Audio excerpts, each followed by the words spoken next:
Hey, Vibers, welcome back to the Let's Talk Vibes podcast. I'm your host, Lauren. And I'm Yiannah. We speak soul contracts, illuminating the path to higher understanding. This is episode 2, part 1 of our introduction to the 22 numbers of the soul contract system. In this episode, we'll be discussing numbers 1 through 9, because if we tried to cover all 22 numbers, we would be here all night. Amen to that. Look, I'm so excited to get into this overview for each number to give to the listeners. So then eventually after this, we could dive deeper into each detail and each energy and each number. So why don't we get it started? Yeah, you want to start us off with number 1? Yes. So the number one frequency, not the number one frequency, the one frequency is, I guess the key words would be all about, unity, power, and stability, right? It's this Yeah. Archangel Michael energy. It's Mhm. the masculine aspect of source, right? Yes.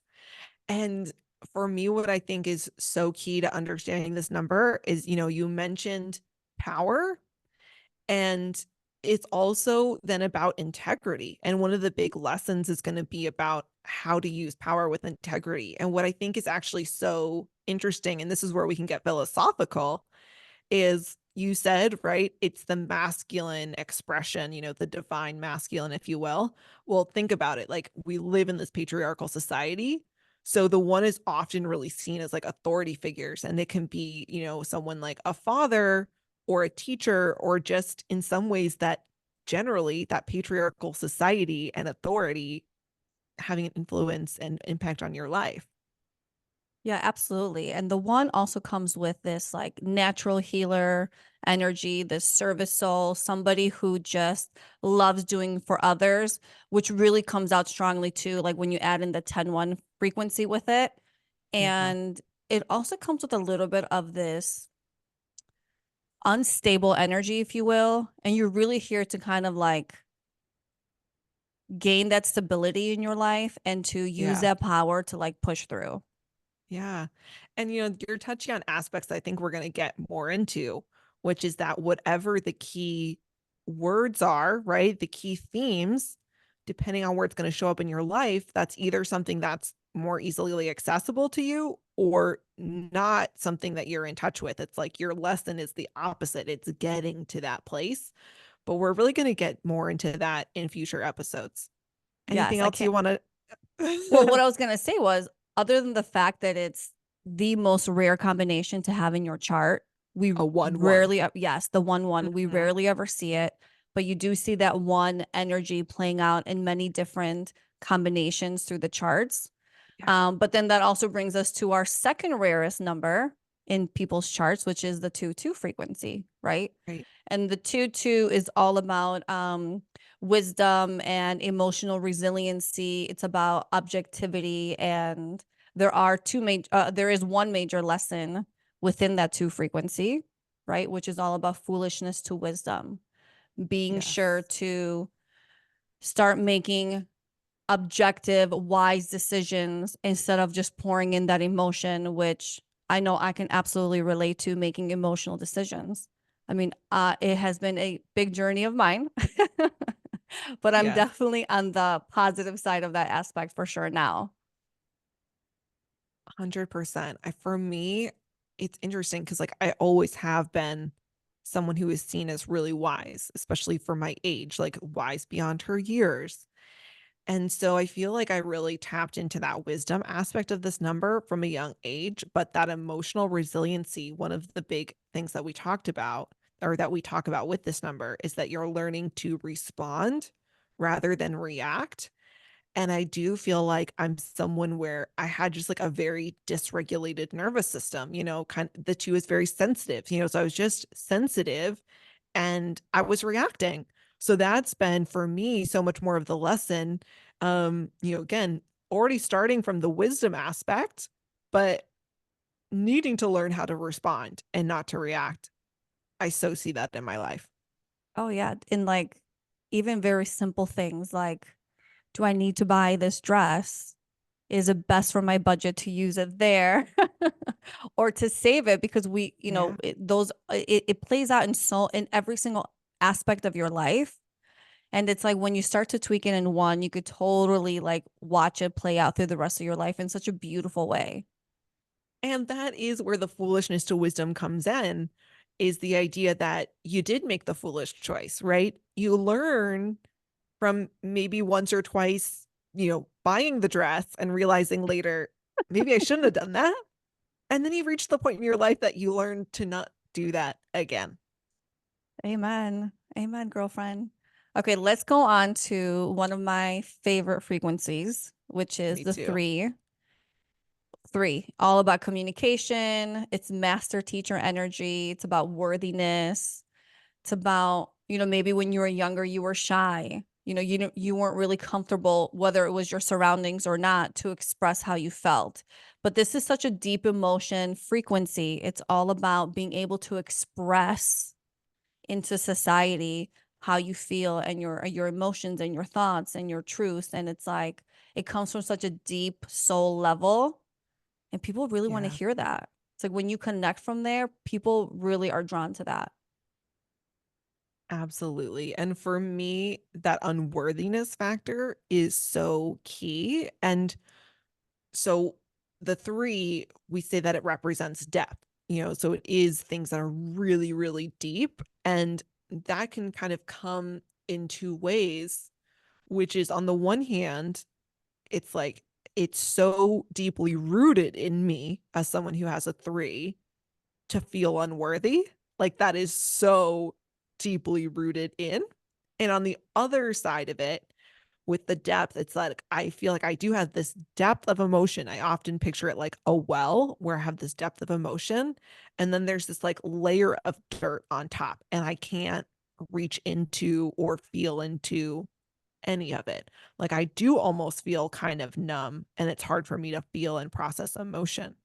So yeah, it's like the one thing that you're feeling is unworthy. So for me, like that's like a beacon, if you will, when I'm seeing kind of picking up on unworthiness with others of like, I bet they have a three or a four. Because the four that we can Totally. get into the four also has that unworthiness factor as well. So this is a really good point to address how differently we can focus in on a number, on an energy, and how differently it plays out for people. So I Mhm. have my three, and my three is in my talent position. So I'm still going to feel those negative karmic elements to the number, but maybe not as much. So I've never connected worthiness or lack of worthiness as being a thing for me until I did some major healing, right? I feel it so deeply. Right. For me, it's like my emotion is my thing. So I love Yeah. how same energy, but it shows up so differently. And you're going to find that throughout all the energies in the charts where you may have the same one, same energy to somebody else, and you'll have similar experiences, but they'll show up very differently. Yeah. Shall we segue though into the four on this topic of Yes. unworthiness? Because Yes. with the four, so the four is about trust, and it's very much about abundance, and it's about trusting in the flow of abundance from the universe. And what we start to realize is that often we are our biggest blocks to receiving abundance because we don't feel worthy of it. So that's kind of a question that you ask someone with a four. Do you feel worthy of receiving abundance? Yes. And what else can the four mean, right? What even is abundance, right? For me, first thing I think about is money, right? Financials. I think Hmm. the word abundance is caught up in that, but it doesn't have to mean that because it can also mean love. So that's Hmm. another big question that, like, if you ask me if I feel worthy of abundance, like money, I'm like, I might be like, yeah, like I feel pretty worthy of that. But you ask me, do you feel worthy of love? And suddenly I'm like, oh, I didn't realize that was a no. Oh, dang. Need to sit with that. Yeah. Well, and that's the thing, right? So because this four energy is so tightly surrounded with the whole trust and having faith, right? And really stepping into Yeah. what does that really mean? But it's completely tied to your worthiness. And the main lesson for the four is beauty. I'm sorry, is barren to fruitful, barren to Yes. fruitful. Yeah. And it really comes from your internal self belief. If you feel and you trust that you are worthy to receive, and you let that inner beauty kind of come on the outside, what happens is then the universe responds to you. So a lot of people with their abundance, because it's so tied to how you feel and your self-worth, they get this up and down sense of abundance in their life because this is such a manifesting energy. It's so easy that your stinking thinking will attract lack abundance. But your abundant thinking, your worthiness, belief in yourself, and trust in the universe is going to bring you that in return. And there's another aspect to the four as well, which is, and where I like to kind of focus people to get them to understand that is to focus in on the word of flow, right? It's about the flow of abundance from the universe. And right, we've just been talking about receiving. Are we open to receiving? And so for some people, it manifests as they're not in flow because they're not receiving. But for others, their receptors are wide open. What they're not so good at doing is sharing the abundance that they've received. What they do is they also don't trust, right? They're open to receive, but they think once they have it, this is what I've got. Nothing else is going to come to me. So I can't share any of this because this is my whole allotment. This is all I'm ever going to get. So they're also not in flow because flow is the flowing in and the flowing out. And so a lot of us, especially those of us in these more spiritual communities, we, right, a lot of it is that self-worth. So we're not as open to the receiving, but there's also the other side, which is to that you're maybe going to hoard. You're going to be a bit selfish. And I like to use, if you're familiar with tarot, the Four of Pentacles, especially on the Rider Waite deck, it gives a really good visual representation of that, which again, it's the four and it's the Pentacles money. There he is holding on to his coins. He's not letting them go. He is also not in flow. I mean, amen. I want to be in flow at all times. Yes. And that's why it's so important to go over this, because I think you just don't associate the flow of abundance with your self-worth. If I'm not worthy to receive, the universe is going to say, okay, you're not worthy to receive. And also, one other fun yes or no fact of the four also has to do with children, right? Yes. So, in people with this frequency in their chart, they may have issues and trouble getting pregnant, or they Mm-hmm. may have some oopsie babies. And then when those kids come, they will come and they will push every single button you got, because once again, you're here to give this unconditional love. You're here to just trust in the process. You're here to just provide and give to your children, because as you give to your children, you give to the universe, and then the universe will give it right back to you. Right. Because sharing, again, is not just about finances. It's not just about money. It's not even about love, although, you do want to love your kids, but it's literally about the sharing of yourself, which the love is certainly part of it. The money is certainly part of it, but just the giving of yourself. So absolutely. And I, like you said, there's that lesson, barren to fruitful. When do we ever hardly use the word barren except for having to do with Children, female fertility right? specifically? Yeah, We never say a guy is barren. right. It's like we either say a woman is barren or the landscape is barren, and that's about it. So just think again, philosophy, think about that. Yes, yes. I love it. Okay. Five, Yeah, frequency. Okay. That five energy. What comes to mind? Truth, absolutely intuition. truth. For me, the Yes. biggest thing is truth. And I always like to say it's truth seekers, those who are seeking the truth, but also truth speakers. Fives speak their truth. And you mentioned intuition. They are super open, super psychic. And when they find their truth, when they smell it out, literally, they know it and they hold that so close. It's like they are just so stabilized and grounded in that, which Mm-hmm. is interesting because the five is not a grounded number on its own. At all. And I will say this as a five soul destiny. Yeah. I really had to come into what my own truth was and really embodying that and saying, you know what? Free spirit, keyword for the five. Mhm. I'm going to live my life as authentic and as truthful as it feels right for me. And if you don't like that, I wish you the best. But I have to be who I am to my core, right? So speaking and sharing my truth is so important to me now more than ever.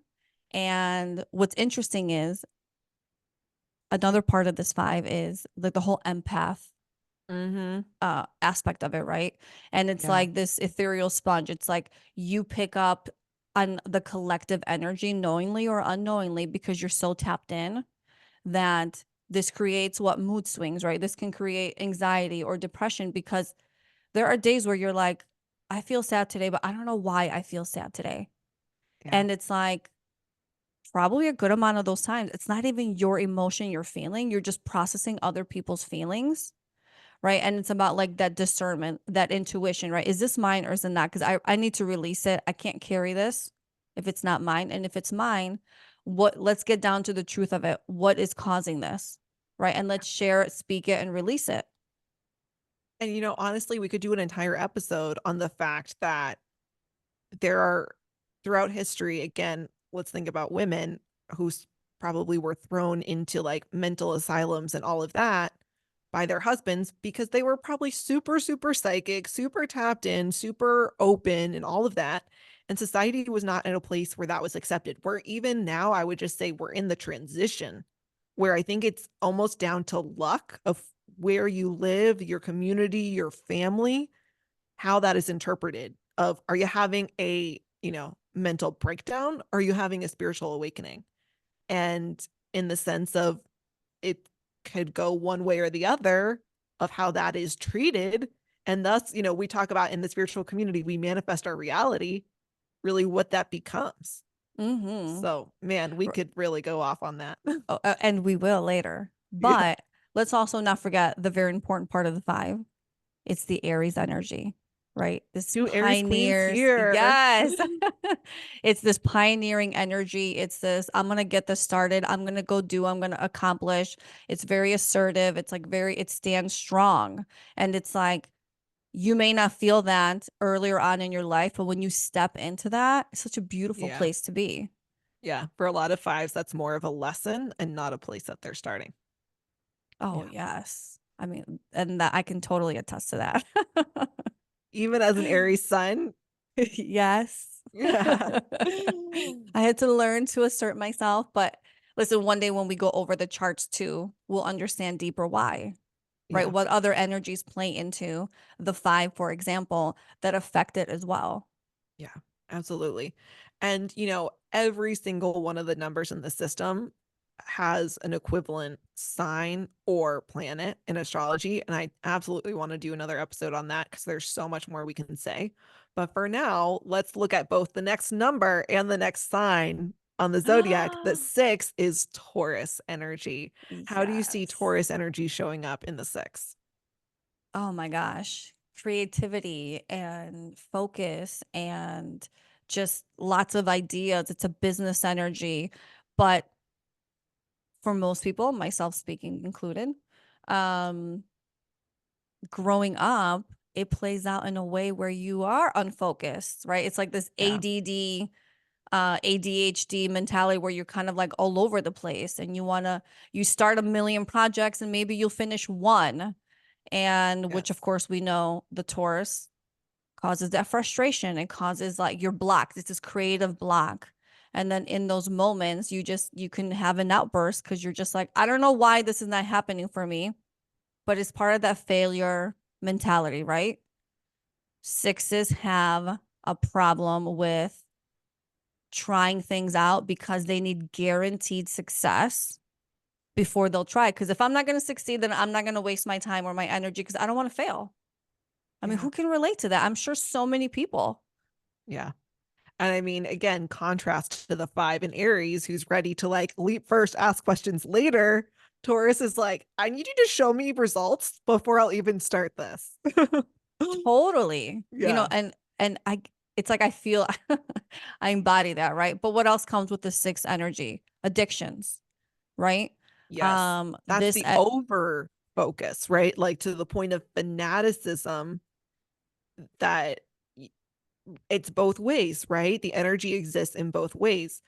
Can lack focus, can get distracted, or you go so far the other end And again, with the ADHD, like you talk about, hyper focus, fanaticism, addiction.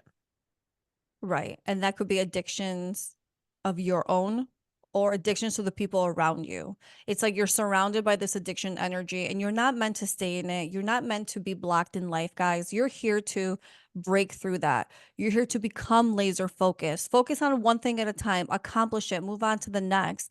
And what happens is when you break through that, now all of a sudden it's like you're able to take these intangible thoughts and ideas and bring them to fruition with like the greatest of ease, if you will. So it's such a beautiful energy to have in your chart once you break through, the challenging aspects of it, depending on Yeah. how easy or rough it showed up for you in your life. But Yeah, it's just like it's such a fun, artistic, creative energy. absolutely. They are able to basically have the spark of an idea, see that vision of it, make the plan, follow through, and take what was only an idea in their head and turn it into something that exists in the world, right? We'll talk about you take it from the abstract into reality. That is such a beautiful gift when you're able to work through the distractions, the ungroundedness. It's actually the second most grounded number in the system when Hmm. you work through and tap into it.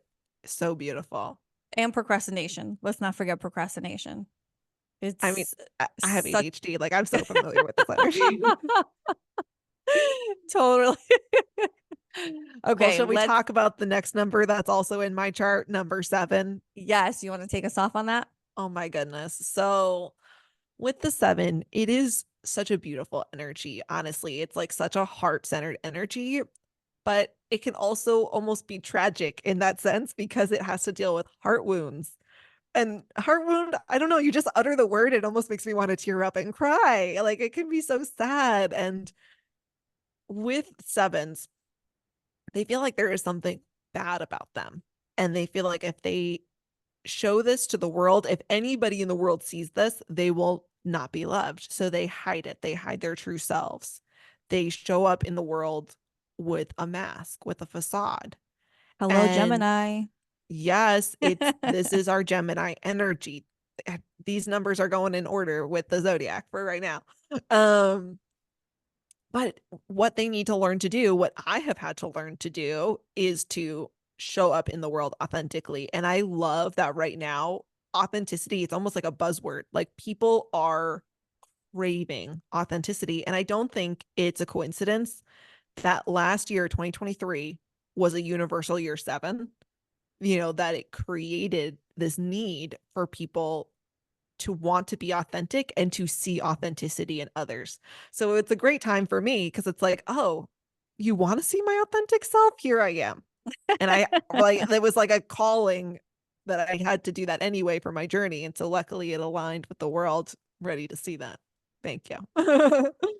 Well, I love that, right? And it's like once you remove those masks, once you are authentically yourself, what happens? You start to magnetize. You start to Mhm. magnetize people and things because this is such a magnetic energy. And it's almost like you're like that person who someone will come up to you and they just start sharing like these really personal things and you're like I don't even know you but they just feel so drawn to you, they feel comfortable with you, they feel like they can share anything, like you're their unofficial therapist, if you will. Yeah. So it's like once you're able to heal and mend the heart, right, and your true most authentic self, not only are you magnetizing people to you, but now this is like become like a whole networking thing where it's such a Yep. great business energy when you tap into it because you can really network with people and you could draw so many people to you. You're here to share your truth, right? You're here to teach on some kind of level and share. And it's like connecting like-minded people together, right? Because what happens when you work on yourself and you heal, right? All of a sudden, your frequency, your energy changes, and then you become an energetic mismatch with people, but then you become a match with other people that are like-minded, which is what this energy is all about. Well, going back to what I first said about with the heart wound, like you say, if you heal your own heart wound, right? energetically, you're basically showing other people how to do that as well. You're healing other people's heart wounds. So I do think that's where, you have those experiences of people coming up and sharing their experience with you. Because if we go back to the three, the experience of sharing, of expressing, of speaking your feelings, your experiences is very healing. And so with the sevens, it's like because this energy is about working with and healing the heart, I think the sevens receive their stories because through that receiving the kind of four energy, what the other person receives is their own heart being healed. So that's why I think this energy is so beautiful because you really do, like you say, it's about connection, magnetizing, networking, but it's about connecting on a heart to heart level, which is just so beautiful. And when you experience that, you just know how special that is. Yes. Yeah. But it's like almost like you can explain it to people, but like you said, once you When you experience it, you're experience like, it. oh, now I Yeah. get it. I get it. Yes. You know, Yes. it is magical, and the love aspect. I mean, who doesn't love love? Giving, receiving, all of that. I'm here Yeah. for it. Yeah. Well, shall we go into what is this year's universal number? The eight. Yes. So the eight, right? It's all about grounding. It's about emotions and boundaries, right? It's Hmm. somebody who this energy would typically show up for you where maybe you're always in your head and you just can't ground your emotions. You keep it up here and you can't feel it. It's too much for you to process it. So you're just going to shelve it, right? And it's just going to sit right there and you're never going to deal with it. But it's all about grounding your emotions into your body, right? The body is such a huge element to this energy. Yeah. It's about processing this emotion. And you know what? Sit with it. And if you need to sit with it all day, sit with it, feel it, and release it. Letting go, such a huge factor of these eights. The eights have such a tough time letting go the past and things and people and events. And it's like, once you start to process your emotions, letting go is just like a side effect of that. And it's so freeing. It's so freeing. Yeah. And this is Cancer energy, right? Keeping on that Yes. zodiac theme, this is Cancer. So you think about, that very maternal energy. This number can be so protective of the people in their life. Like this is totally the mom friend, right? Think about your mom friends. They probably have this number. And you know what? They might really struggle to do, right? Not only with boundaries, but asking for help. We talk about flow of abundance. There's also kind of the flow of help and assistance where the eights, I feel like, are the type of people when you have a problem in your life, the first person to come and check in on you and to show up for you. Is But innate. as you're right, but as soon as anything happens in theirs, you're never going to hear about it. They're not going to let you know. They're not going to let you reciprocate that. And that's a big thing. I have eights in my chart as well that I have to learn. It's great that I will show up for other people. I have to let people show up for me. Yes. And and depending on where the eight sits in your chart too, it may be easier to reach out and extend your hand to someone else or even say, I need help. Right. Yeah. And also, like another big part of this eight energy is all about boundaries.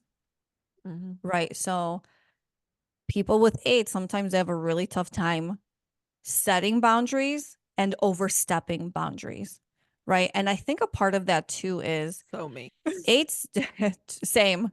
Eights totally feel like they're not a part of society, right? Yep. Eights typically are souls who don't incarnate into earth that often, but it's like this energy of like, I have a group of friends, but I don't really feel like I'm a part of that group of friends. And I'm part of society, but I don't really feel like I'm a part of society. And they're always trying to figure out like where they fit in. But it's like once you learn to ground your emotions, what happens is you start to, as you accept them, you also accept yourself, right? And you're like, oh, I am so good to be the way that I am. I'm okay because I will find my societal group that fits for me. But it's like you have to go through this whole process of emotionally healing to be able to like open up with that and be okay with that, right? Yes. And like you mentioned, souls that maybe don't incarnate here all that often, what I'll typically say is, right, that these are like very high frequency souls. And so if you think about, you say that don't incarnate here that often, I even just say that don't incarnate all that often. So think about if you're used to an existence where you don't have a body and then you come to Earth, like Earth is dense, it's heavy. Now you have to feed yourself. What is emotion? What is this? And so 8 is it is the most grounded number. This is an energy that ties you to the earth plane. And I always kind of think about this energy if you're familiar with Dolores Cannon and her three waves of volunteers. I'm like, Yep. this is the 8 energy, and she talked about like with that first wave, it's kind of like, they came here with this mission and then they get here and they're like, get me the f out, Right. I don't like this place, I don't want to integrate into society, I don't want to be out there, I don't like this place. It is heavy and dense. Like think about when you're bloated, how that feels. Like that's just kind of what they feel like. They're like, I don't like it here, but they end up feeling kind of trapped because they're also really tied down, like anchored in. So it's a tricky one when you have this number in your chart. It's not an easy experience. It's not Hmm. an easy path to walk for sure. And what's really interesting too is as you're doing this work and you're working with soul contracts and you're understanding the energies, what you'll start noticing too is you're going to start attracting a lot of like minded people with the same energies in your chart. And Mm-hmm. 8 is in my spiritual karma. Okay, it's the only spot I got it, but in my birth name, which we'll get over that. We'll discuss that next time, another time. But I have noticed that when I have people that will reach out to me for a reading, and even in their questions, as they're kind of like sharing, like, what do you want to get out of this? Like, what are you struggling with in life? Almost always do these people have one, two, three, four eights in their charts. And it's like, oh, like you've come to the right place. Like, I understand you. We are the same person. I get it. I And know. I I see love that. so many people with eights too. Yes. Isn't that crazy? Yeah. I love that. I love that because it's like you can help somebody from such a deeper understanding and a deeper level, and then they can go and they can help somebody else. It's like somebody gets you. You know when Yeah. someone gets you and you're like, "Oh, like I found my person." Like they just understand me and like my quote unquote weirdness. Like it just like they just get it and it feels so good. That's what it's like finding another eight.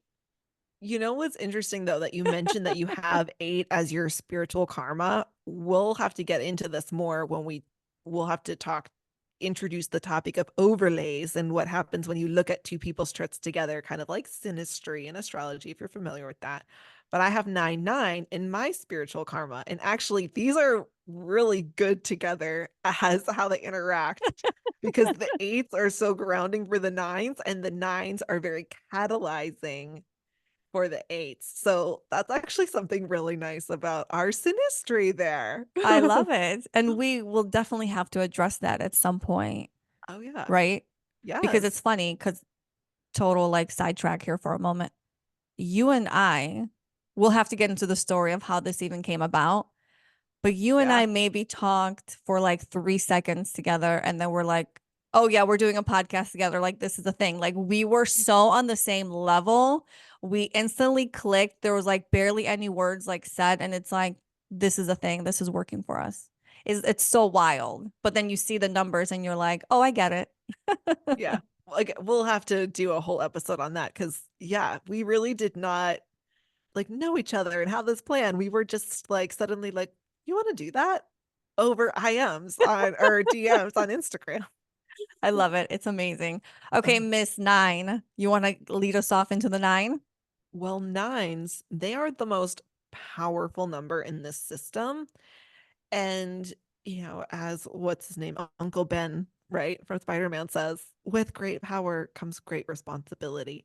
So just like with the one, we're kind of starting it out, this starting with the one, power and integrity. 9 is power and responsibility. And it's Mhm. really kind of the key thing for each. You're going to have this power. How are you going to use it? And so oftentimes people who have these nines in their chart, well, not often, but what can happen is that it's a representation that in a past life, there was a misuse of power. And so in this life, again, you're here to learn the integrity, you're here to learn the responsibility. And with that power, there comes a lot of protection as well. People who have nines in their chart often will feel like they are divinely protected. And if you have Mm-hmm. this as a talent, it's like there's something in you that just knows you can do anything that you want. If you have it in your mind, you know that you have the power to make it happen. It can be beautiful, but the trick is that a lot of us who have this number, we're starting from a place of experiencing disempowerment. So it is also not easy. Where do you have nines in your chart? I actually have them in one of my many names, not my birth name, but in one of my many names that I use throughout the years and actually in my current name as well. I don't believe I have them as a talent. I'll have to get back to that. But Yeah. one of the things that you just talked about, experiencing the disempowerment. So like people who have this nine in their chart, it's like as a child, like you probably not only experience this empowerment from a parent or both parents, but it's probably a theme throughout your life, right? And it's also a narcissist attractor. It's like you keep finding a lot of people with these nines because it's this dragon, powerful energy, you attract other dragons. And what happens is it's like a situation where they will show up as this narcissist, and you're like, why do I keep experiencing this? Well, it's because you're here to claim back your power. It's about Yeah. you understanding and realizing the dragon and the fire, Leo energy, let's not forget, Mm-hmm. that you Mm-hmm. bring just by being you. So it's about stepping into that and really just like knowing God's got me. No matter what happens, I will be okay. And I can do whatever I want to do. So, what is Yeah. it that you want to do? And what's keeping you from doing it? Well, I think part of it, right, is the responsibility. I think for so many, like even for myself, right, it's like, oh, yeah, I want power.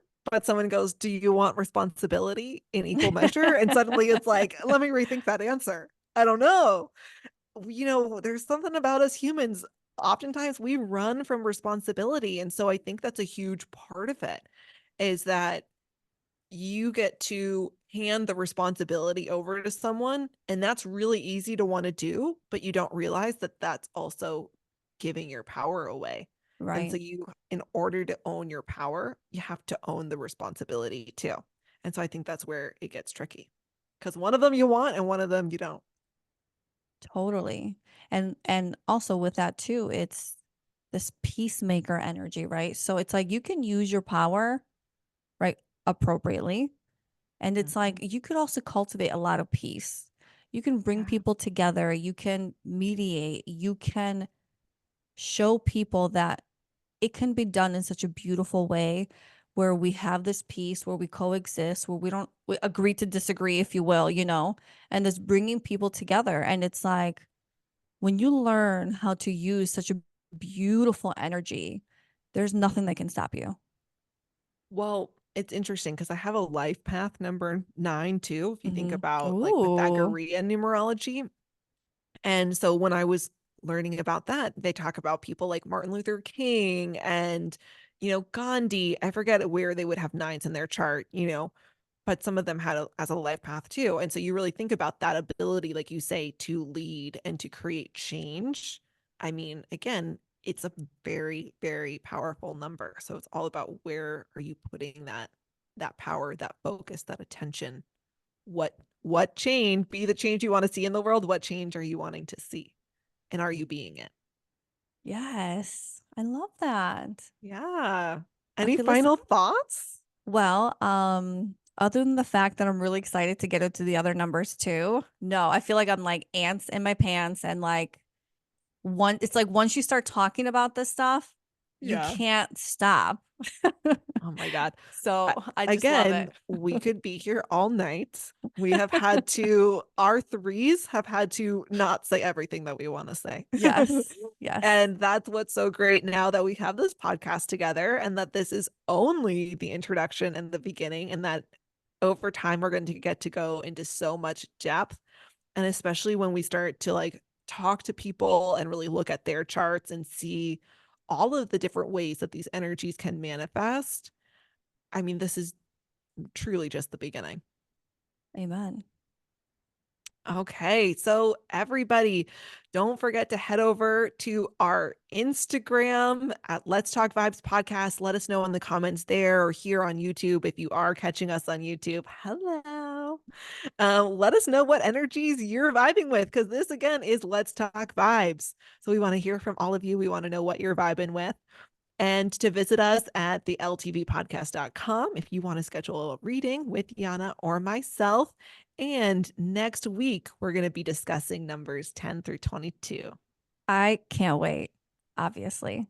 As always, everybody, don't forget to like, subscribe, and share our podcast. It is the best way to support us, and we appreciate it so much. Have a blessed, blessed day, and we'll see you next time.